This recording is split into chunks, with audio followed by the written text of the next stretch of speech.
Paano kung ang susi sa mas mahabang buhay pagkatapos ng 60 ay hindi gamot o suplemento, kundi prutas na kinakain mo araw-araw? Maraming tao ang naniniwala na kapag tumanda na, natural na lang ang panghihina ng katawan. Ngunit ipinapakita ng agham na ang tamang pagkain ay may kakayahang pabagalin ang prosesong ito. Ang katawan ng isang matanda ay patuloy pa ring tumutugon sa sustansya. Ang tanong ay kung binibigyan ba natin ito ng tamang suporta. Habang lumilipas ang mga taon, mas nagiging sensitibo ang katawan sa kakulangan ng bitamina at antioxidants. Ang maling pagkain ay maaaring magpabilis ng pagtanda at magpahina ng mga organo. Sa kabilang banda, ang tamang prutas ay nagbibigay proteksyon sa puso, utak at immune system. Hindi ito bigla ang epekto, kundi unti-unting benepisyo na nararamdaman sa araw-araw. Ito ang dahilan kung bakit mahalaga ang consistency sa pagkain. Maraming sakit na lumalabas pagkatapos ng 60 ay may kaugnayan sa pamamaga at oxidative stress. Ang ilang prutas ay may natural compounds na tumutulong labanan ang mga problemang ito. Ang mga antioxidants na taglay ng prutas ay nagpoprotekta sa mga selula laban sa pagkasira. Dahil dito, mas tumatagal ang lakas at sigla ng katawan. Ang pagkain ng prutas ay nagiging tahimik na depensa laban sa pagtanda. Hindi kailangan ng mamahaling prutas o komplikadong dieta upang makuha ang benepisyong ito. Ang mga karaniwang prutas na madaling makita ay sapat na kung tama ang pagpili. Kapag naging bahagi ng pang-araw-araw na pagkain ang prutas, mas nagiging balanse ang nutrisyon. Unti-unting bumubuti ang digestion, enerhiya, at resistensya sa sakit. Ang maliliit na desisyon sa pagkain ay may malaking epekto sa hinaharap. Sa kabanatang ito, sisimulan nating unawain kung bakit mahalaga ang prutas sa buhay ng mga nakatatanda. Ang layunin ay hindi lamang humaba ang buhay, kundi manatiling malakas at malinaw ang isipan. Ang bawat prutas na pipiliin mo ay may dalang benepisyo sa katawan. Kapag naunawaan mo ito, mas magiging madali ang paggawa ng tamang desisyon. At dito nagsisimula ang mas malusog at mas mahabang yugto ng iyong buhay. Ang kalusugan ng utak ay isa sa pinakamahalagang yaman habang tumatanda ang isang tao. Pagkatapos ng 60, mas nagiging hamon ang pagpapanatili ng malinaw na alaala at konsentrasyon. Dito nagiging mahalaga ang papel ng blueberries sa pang-araw-araw na pagkain. Ang prutas na ito ay mayaman sa antioxidants na tumutulong protektahan ang mga selula ng utak. Sa tulong nito, mas napapanatili ang mental na sigla at kalinawan. Ipinapakita ng mga pag-aaral na ang blueberries ay may kakayahang pabagalin ang cognitive decline. Ang mga natural compounds nito ay tumutulong bawasan ang pamamaga sa utak. Dahil dito, mas maayos ang komunikasyon ng mga nerve cells. Ito ay mahalaga upang mapanatili ang memorya at bilis ng pag-iisip. Ang regular na pagkain nito ay nagbibigay pang matagalang benepisyo. Maraming nakatatanda ang nagsisimulang makaranas ng pagkalimot sa maliliit na bagay. Ang ganitong pagbabago ay kadalasang ikinukonsiderang normal na pagtanda. Ngunit ang tamang nutrisyon ay maaaring makatulong na pabagalin ang prosesong ito.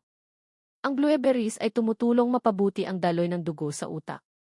Sa ganitong paraan, mas maraming oxygen at sustansya ang nakararating dito. Bukod sa memorya, ang blueberries ay nakatutulong din sa emosyonal na kalusugan. Kapag maayos ang kalusugan ng utak, mas balanse rin ang mood at pakiramdam. Ang antioxidants nito ay tumutulong labanan ang oxidative stress na nakaapekto sa isip. Dahil dito, mas bihira ang pagkapagod ng isip at mental fog. Ang maliit na prutas na ito ay may malaking ambag sa kalidad ng buhay. Ang pagsasama ng blueberries sa pang-araw-araw na pagkain ay hindi mahirap. Maaari itong idagdag sa almusal, smoothies, o kainin bilang merienda. Ang mahalaga ay ang pagiging consistent sa pagkain nito. Sa pag-aalaga sa utak ngayon, pinoprotektahan mo ang iyong kalayaan bukas. Ang malinaw na isipan ay isa sa pinakamahalagang susi sa mahabang at makabuluhang buhay. Ang kalusugan ng puso ay nagiging mas mahalaga habang tumatanda ang katawan. Pagkatapos ng 60, mas nagiging sensitibo ang mga ugat at mas madaling tumaas ang presyon ng dugo. Ang avocado ay isa sa mga prutas na may malaking ambag sa pagpapanatili ng malusog na puso. Mayaman ito sa healthy fats na tumutulong pababain ang masamang cholesterol. Dahil dito, mas maayos ang daloy ng dugo sa buong katawan. Bukod sa avocado, ang granada ay kilala sa kakayahang pahusayin ang sirkulasyon. Ang mga antioxidants nito ay tumutulong mag-relax ng mga daluyan ng dugo. Kapag mas maluwag ang daloy ng dugo, mas kaunti ang strain sa puso. Ito ay mahalaga upang maiwasan ang atake sa puso at stroke. Ang regular na pagkain ng granada ay nagbibigay proteksyon sa cardiovascular system. Kapag humina ang sirkulasyon, maraming bahagi ng katawan ang naaapektuhan. Ang utak ay maaaring makaranas ng kakulangan sa oxygen, at ang mga kasukasuan ay mas madaling manigas. Sa tulong ng avocado at granada, mas nagiging flexible ang mga ugat. Mas mabilis nakararating ang sustansya sa mga selula. Ito ay nagreresulta sa mas mataas na enerhiya at mas maayos na galaw. Ang avocado ay mayaman din sa potassium na tumutulong magpanatili ng tamang blood pressure. Samantala, ang granada ay may anti-inflammatory properties na nagbabawas ng pamamaga sa loob ng katawan. Ang kombinasyon ng dalawang prutas na ito ay nagbibigay balansing suporta sa puso. Hindi kailangan ng malaking dami upang makuha ang benepisyo. Ang mahalaga ay ang regular na pagkonsumo. Sa pag-aalaga sa puso, pinahahaba mo rin ang kalidad ng iyong buhay. Ang malusog na sirkulasyon ay nagbibigay lakas sa bawat bahagi ng katawan. Kapag maayos ang puso, mas nagiging aktibo at independyente ang isang tao. Ang avocado at granada ay simpleng paraan upang suportahan ito. Sa tamang pagkain, mas nagiging matatag ang pundasyon ng mahabang buhay. Habang tumatanda, ang maayos na pagtunaw ng pagkain ay nagiging pundasyon ng kalusugan. Maraming nakatatanda ang nakakaranas ng kabag, hirap sa pagdumi at kakulangan sa enerhiya. Ang papaya ay isang prutas na may natural na enzyme na tumutulong sa mas madaling digestion. Dahil dito, mas mahusay na nasisipsip ng katawan ang sustansya mula sa pagkain. Ang maayos na tiyan ay direktang konektado sa mas malakas na katawan. Ang papaya ay mayaman din sa bitamina C na mahalaga sa immune system. Sa edad na lampas 60, mas nagiging mahina ang panlaban ng katawan sa impeksyon. Ang regular na pagkain ng papaya ay tumutulong palakasin ang natural na depensa ng katawan. Bukod dito, ito ay magaan sa tiyan at madaling kainin araw-araw. Ito ang dahilan kung bakit mainam ito para sa mga nakatatanda. Samantala, ang mansanas ay kilala sa kakayahang bawasan ang pamamaga sa loob ng katawan. Ang fiber na taglay nito ay tumutulong sa maayos na pagdumi at kalusugan ng bituka. Kapag malusog ang bituka, mas maayos ding gumagana ang immune system. Ang mansanas ay tumutulong din sa pagpapanatili ng stable na blood sugar. Ito ay mahalaga upang maiwasan ang biglaang pagkapagod at panghihina.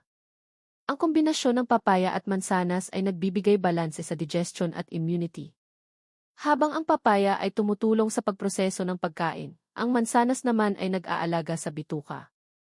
Ang dalawang prutas na ito ay nagtutulungan upang bawasan ang chronic inflammation. Ang pamamaga ay isa sa mga pangunahing sanhi ng sakit sa pagtanda. Sa simpleng pagkain ng prutas, nababawasan ang panganib na ito. Sa pang-araw-araw na buhay, madaling isama ang papaya at mansanas sa pagkain. Maaari silang kainin bilang merienda o bahagi ng pangunahing pagkain. Hindi kailangan ng komplikadong paghahanda upang makuha ang benepisyo. Ang mahalaga ay ang regular na pagkain nito. Sa ganitong paraan, mas napapanatili ang lakas, resistensya, at kalidad ng buhay habang tumatanda. Ang tunay na sikreto ng mahabang buhay ay hindi nasa isang prutas lamang, kundi sa pagiging consistent sa tamang pagkain. Maraming tao ang alam kung alin ang masustansya, ngunit kakaunti ang nagiging bahagi nito sa araw-araw na buhay. Ang maliliit na desisyon na inuulit araw-araw ang may pinakamalaking epekto sa kalusugan. Kapag ginawang ugali ang pagkain ng prutas, unti-unting bumubuti ang katawan. Hindi ito biglaan, ngunit tiyak ang resulta. Pagkatapos ng 60, mas mahalaga ang pagiging simple at praktikal sa pagkain. Hindi kailangang baguhin ang buong dieta sa isang araw. Maaaring magsimula sa pagdagdag ng isang prutas sa almusal o merienda. Sa pagdaan ng panahon, nagiging natural na bahagi ito ng routine. Ang consistency ay mas mahalaga kaysa dami. Ang mga prutas na tinalakay ay may kanya-kanyang papel sa katawan. Ang ilan ay nagpoprotekta sa utak, ang iba ay sa puso at immune system.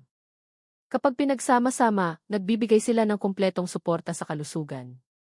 Ang katawan ay mas nagiging balanse at mas handa laban sa sakit. Ito ang dahilan kung bakit mahalaga ang iba't ibang prutas sa pagkain. Ang mahabang buhay ay hindi lamang tungkol sa pag-iwas sa sakit. Ito ay tungkol sa pananatiling aktibo, malinaw ang isipan, at mailakas sa araw-araw. Kapag mas maayos ang pakiramdam ng katawan, mas nagiging positibo ang pananaw sa buhay. Ang pagkain ng prutas ay simpleng paraan upang alagaan ang sarili. Ito ay isang anyo ng paggalang sa sariling katawan. Sa huli, ang pagpili ng tamang pagkain ay pagpili ng mas magandang hinaharap. Ang bawat prutas na kinakain mo ay hakbang patungo sa mas malusog na pagtanda. Hindi pa huli ang lahat upang magsimula, anuman ang edad. Ang mahalaga ay ang desisyong ginagawa mo ngayon. Dahil ang malusog na katawan ay nagbibigay daan sa mas mahaba at mas makabuluhang buhay.